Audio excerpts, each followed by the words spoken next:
Hello everyone, आप लोगों का स्वागत है हमारे यूट्यूब चैनल HTTV DK पर। आज हम लोग चैप्टर 5 आर्टिकल्स यानी कि उपपद की शुरुआत करेंगे। तो चलिए सबसे पहले हम इसकी परिभाषा देखेंगे। तो हिंदी में दिया है, जो शब्द किसी नाउन मीन्स संज्ञा के आगे लगकर सेंटेंस यानी कि वाक्य में उस नाउन के महत्व को दर्शाते हैं उसे आर्टिकल्स या उपपद कहलाते हैं। तो चलिए देखते हैं हम कि इन आर्टिकल होते क्या हैं। तो वाक्यों में आर्टिकल्स का प्रयोग भाषा को सशक्त एवं प्रभावशाली बनाता है। दूसरा देखेंगे, the words A, an and the are called article, यानी कि ए और अन द क्या होते हैं, आर्टिकल्स होते हैं। चलिए आगे देखते हैं, काइंड्स ऑफ आर्टिकल्स, उपपद के प्रकार। यानी कि जो उपपद होते हैं आर्टिकल्स, वो कितने प्रकार के होते हैं। चलिए देखते हैं। आर्टिकल्स दो प्रकार के होते हैं। नंबर 1, इंडेफिनिट आर्टिकल, जिनमें ए और अन आते हैं। इंडेफिनिट यानी कि हिंदी में जिसे बोलते हैं अनिश्चित उपपद, इनमें केवल दो ही आते हैं, ए और अन। दूसरा देखेंगे, डेफिनिट आर्टिकल, जिसमें कौन आता है, द, केवल द आता है। तो चलिए इंडेफिनिट के बारे में जानते हैं थोड़ा कि आखिर इंडेफिनिट आर्टिकल होते क्या हैं, जिन्हें हम हिंदी में अनिश्चित उपपद कहते हैं। तो चलिए देखते हैं।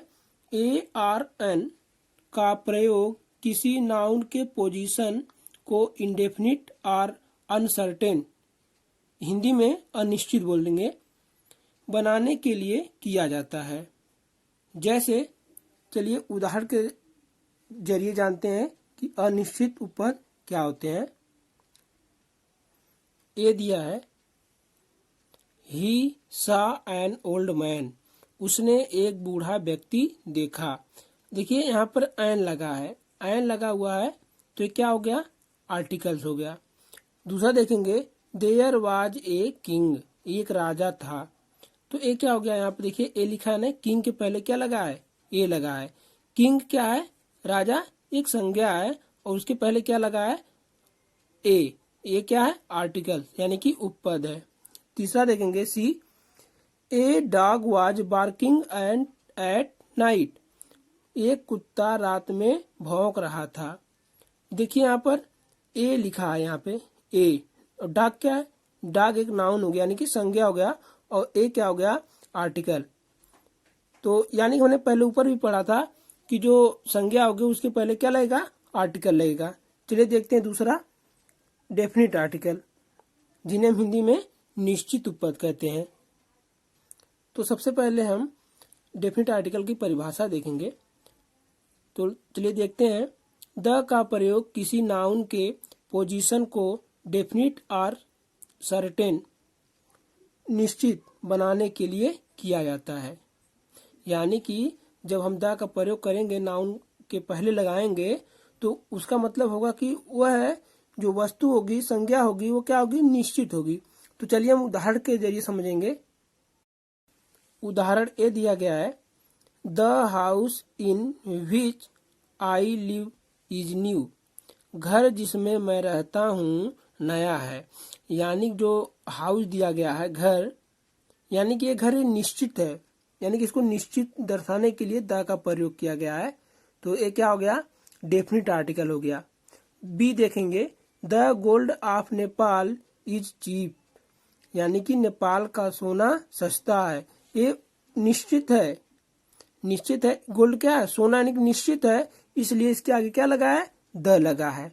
तो चलिए एक एक करके हम समझेंगे। देखिए सबसे पहले हम लोग नोट को समझ लेंगे। नोट दिया गया यहाँ पर। नंबर 1, ए या अन का शाब्दिक अर्थ एक, सब, प्रति, प्रत्येक के हिसाब से, कोई, पर होता है, जबकि द का कोई शाब्दिक अर्थ नहीं होता है। दूसरा दिया है, ए आर एन एक एडजेक्टिव, वन का कमजोर रूप है, जबकि द एडजेक्टिव, यानी कि हम लोग पढ़ चुके हैं एडजेक्टिव, विशेषण जिसे बोलते हैं, दिस दैट का कमजोर रूप है, यानी कि वीक फॉर्म है। तो तीसरा दिया है कॉन्सोनेंट व्यंजन से शुरू होने वाले संज्ञा के पहले द का प्रयोग हो तो उसे द पढ़ा जाता है, जबकि वावेल यानी कि स्वर से शुरू होने वाले संज्ञा के पहले द का प्रयोग हो तो उसे दी पढ़ा जाता है। तो चलिए हम लोग इसे और बढ़िया तरीके से समझेंगे। चलिए देखते हैं। देखिए यहाँ पर हम आप लोगों के लिए एक स्ट्रक्चर बनाए हुए हैं ताकि आप लोगों को बहुत ही बढ़िया तरीके से समझ में आए। आर्टिकल्स ए एन द, इसके जो वीक फॉर्म है और स्ट्रांग फॉर्म है हम इनको समझेंगे। देखिए ओ लिखा है, ये क्या हो गया? वीक फॉर्म हो गया, यानी कमजोर रूप हो गया।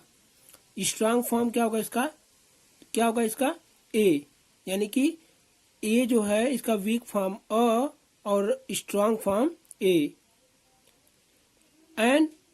एन का वीक फॉर्म अन और स्ट्रांग फॉर्म एन।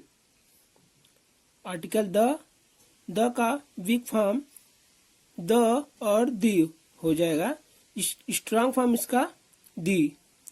तो चलिए देखेंगे यूज ऑफ आर्टिकल्स, उपपद के प्रयोग। यूज ऑफ ए या अन, यानी कि सबसे पहले हम ए और एन का प्रयोग देखेंगे। तो चलिए देखते हैं यूज ऑफ ए और एन। ए और एन का प्रयोग। वर्ड, यहाँ पर शब्द दिया गया है। First letter, first sound. यहाँ पर देखिए पहला अक्षर और पहली ध्वनि जो उत्पन्न होगी उसके अनुसार क्या हम लोग प्रयोग करेंगे। तो चलिए देखते हैं। नंबर 1, ए कॉन्सोनेंट। ए का प्रयोग कब करेंगे? यदि कोई पहला लिखा है फर्स्ट लेटर, पहला अक्षर यदि व्यंजन हो तो ए का प्रयोग करेंगे। और उसकी ध्वनि कैसी होनी चाहिए? पहली ध्वनि क्या होनी चाहिए? कॉन्सोनेंट होनी चाहिए, यानी कि व्यंजन होनी चाहिए, जैसे क, ख, ग, घ, है ना। तो इसके आगे क्या प्रयोग करेंगे? ए का प्रयोग करेंगे। दूसरा देखेंगे एन। यदि पहला लेटर लिखा ना फर्स्ट लेटर, यानी पहला अक्षर कॉन्सोनेंट यानी व्यंजन हो और उसकी जो ध्वनि उत्पन्न होगी वावेल की होगी, यानी कि स्वर की ध्वनि उत्पन्न होगी, जैसे अ, आ, ई। तो उसके आगे क्या प्रयोग करेंगे? एन का प्रयोग करेंगे।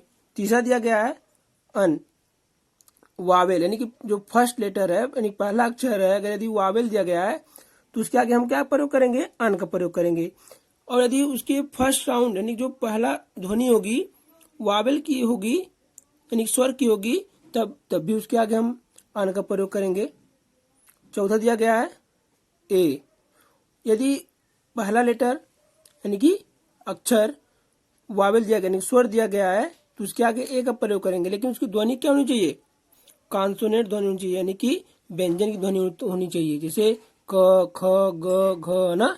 तो मुझे पूरा विश्वास है कि आप लोगों को समझ में आया है। तो चलिए हम लोग इसको और बढ़िया तरीके से समझेंगे।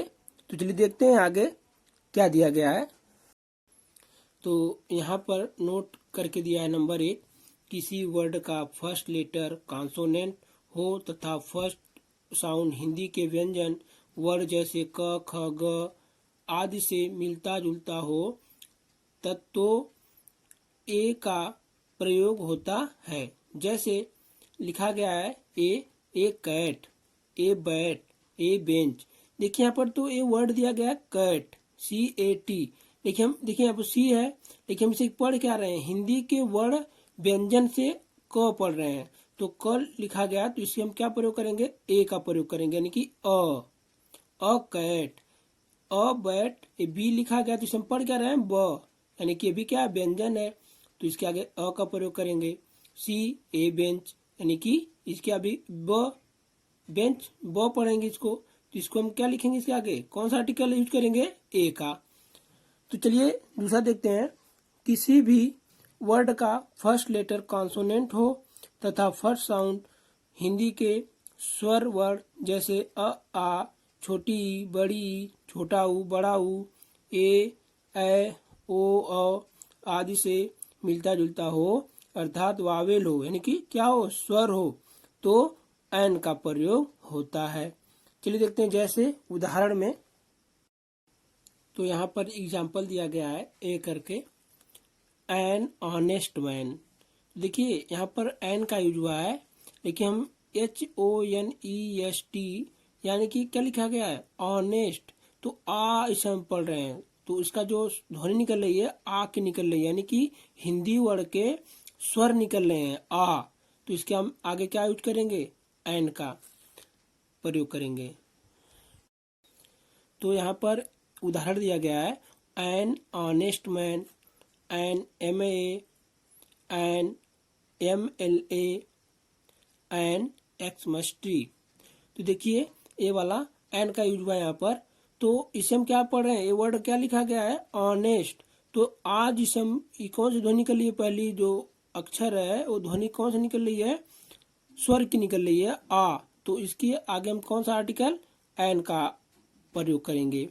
बी दिया गया है NMA, तो एम तो एम पढ़ रहे हैं इसे हम ना। तो ए क्या है, स्वर है। तो स्वर जब है तो इसके आगे हम क्या प्रयोग करेंगे, एन का प्रयोग करेंगे। NMLA, देखिए एम को हम क्या पढ़ रहे हैं, एम ए निकल रही है ना, तो पहला अक्षर क्या है, ए है, एम। तो ए के आगे हम क्या करेंगे, एन का प्रयोग करेंगे। डी लिखा गया है एन एक्समस्ट्री, एक्स, इसे हम क्या पढ़ेंगे, एक्स। तो ए भी क्या है, ए भी क्या है, एक स्वर है। तो यानी कि उसके आगे भी एन का प्रयोग करेंगे। चलिए आगे देखते हैं। तो यहाँ पर तीसरा दिया गया है, किसी भी वर्ड का फर्स्ट लेटर वावेल हो, यानी कि क्या हो, पहला अक्षर स्वर हो, तथा फर्स्ट साउंड हिंदी वर्ड जैसे आ, ई, उ आदि से मिलता जुलता हो, अर्थात वावेल हो, तो एन का प्रयोग होता है। जैसे an umbrella, an exercise, an Indian, an ox. देखिए यहाँ पर एन का तो यूज हुआ है, लेकिन ये जो यू लिखा गया है, यू, इसे हम अ पढ़ रहे हैं, क्या पढ़ रहे हैं, अ पढ़ रहे हैं। ये पहली अक्षर लिखा है ना, तो इसकी पहली ध्वनि क्या निकल रही है, अ। तो अ क्या है, स्वर है, वावेल है। तो इसके लिए इसके आगे हम क्या प्रयोग कर रहे हैं, एन का प्रयोग कर रहे हैं। बी लिखा गया है एन एक्सरसाइज। तो देखिए ई है, तो इसे हम पढ़ क्या रहे हैं, ए पढ़ रहे हैं। ए भी क्या है, एक स्वर है, तो उसके आगे भी क्या यूज हुआ है, एन का यूज हुआ है। सी एन इंडियन, देखिए यहाँ पर लिखा गया क्या, आई, लेकिन पढ़ क्या रहे हैं, ई। तो ई क्या है, स्वर है, इसलिए हम इसके आगे एन का प्रयोग किए हैं। ओ एक्स ऑक्स, इसे हम पढ़ क्या रहे हैं, आ। तो ऑक्स यानी कि इसके आगे प्रयोग एन करेंगे। चौथा देखेंगे, किसी भी वर्ड का फर्स्ट लेटर वावेल हो, यानी कि पहला जो अक्षर है क्या है, स्वर हो, तथा फर्स्ट साउंड हिंदी के व्यंजन कॉन्सोनेंट हो, तो ए का प्रयोग होता है। जैसे ए यूरोपियन, देखिए इसे हम ई लिखा गया है, इसे यू पढ़ रहे हैं, क्या पढ़ रहे हैं, यू। तो यू यानी कि य, तो यह क्या है, एक व्यंजन है, इसलिए उसके आगे हम प्रयोग क्या कर रहे हैं, ए का प्रयोग कर रहे हैं। बी देखिए ए यूनिट, यूनिट लिखा गया है, तो यूनिट तो यानी कि लिखा गया है जो, उसे हम पढ़ क्या रहे हैं, यू यानी कि य। तो यह क्या एक व्यंजन है, इसलिए उसके आगे हम क्या प्रयोग कर रहे हैं, ए का प्रयोग कर रहे हैं। सी देखेंगे ए 1 रुपी नोट, 1 रुपी यानी से हम पढ़ क्या रहे हैं, वो, पहला अक्षर क्या है, ओ है, लेकिन पढ़ क्या रहे हैं, वह क्या है, हिंदी के वर्ड व्यंजन है, तो यानी कि उसके आगे हम ए का प्रयोग करेंगे। चलिए अब आगे देखते हैं। तो आगे दिया गया है use of definite articles the.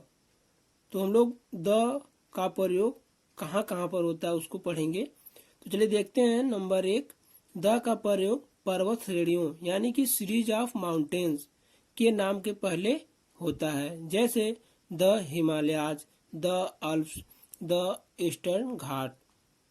लेकिन पर्वत के चोटियों के नाम के पहले द का प्रयोग नहीं होता है। तो चलिए देखते हैं रूल नंबर 2, द का प्रयोग नदियों यानी कि रिवर्स के नाम के पहले होता है, यानी कि हम नदियों के नाम के आगे भी क्या करेंगे, द का प्रयोग करेंगे। जैसे the Ganga, the Krishna, the Nile, the Kaveri etc।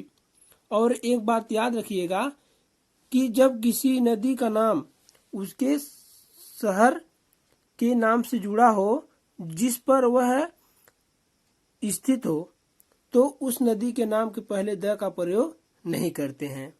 तो चलिए देखते हैं अगला रूल। रूल नंबर 3, द का प्रयोग सागरों, महासागरों, खाड़ी के नाम के पहले होता है, जैसे the Pacific Ocean, the Indian Ocean, the Red Sea, the Black Sea, the Bay of Bengal, the Gulf of Mexico. यानी कि हम खाड़ी के नाम के पहले, महासागर के नाम के पहले और महासागर के नाम के पहले भी द का प्रयोग करेंगे। चलिए देखते हैं अगला rule number 4। Rule number 3, the का प्रयोग सागरों, सी यानी कि सी, महासागरों, ओशियन, खाड़ी, बे या गल्फ के नाम के पहले होता है, जैसे the Pacific Ocean, the Indian Ocean, the Red Sea, the Black Sea, the Bay of Bengal, the Gulf of Mexico. तो आगे देखते हैं रूल नंबर 4। द का प्रयोग द्वीपों के समूह, नहरों, हवाई जहाजों, रेलगाड़ियों के नाम के पहले होता है। तो इसके उदाहरण देख लेते हैं। दिया गया है जैसे में the Nicobar, the Andaman, the Suez Canal, the Albert Canal, the Makalu, the Meghdoot, the Toofan Express, the Punjab Mail. तो आगे देखते हैं रूल नंबर 5। द का प्रयोग धार्मिक ग्रंथों, दिशाओं, दुनिया की अनूठी वस्तुएं, अखबारों, राजनीतिक दलों के नाम के पहले प्रयोग होता है, जैसे the Ramayana, the Purana, the east, the south, the north, the sun, the earth, the air, the Times of India, the Times, the Congress Party, the Janata Dal. तो आज की कक्षा हमारी यहीं तक थी। तो आगे की कक्षाएं आप लोगों को जल्द ही मिलेंगी। तब तक के लिए आप लोग इंतज़ार करिए और शेयर करते रहिए, हमारी वीडियो को लाइक करिए। अगर यदि आप लोगों को कोई भी चीज़ समझ में नहीं आती है तो आप लोग हमारे कमेंट बॉक्स में लिखकर भेज सकते हैं। तो तब तक के लिए धन्यवाद।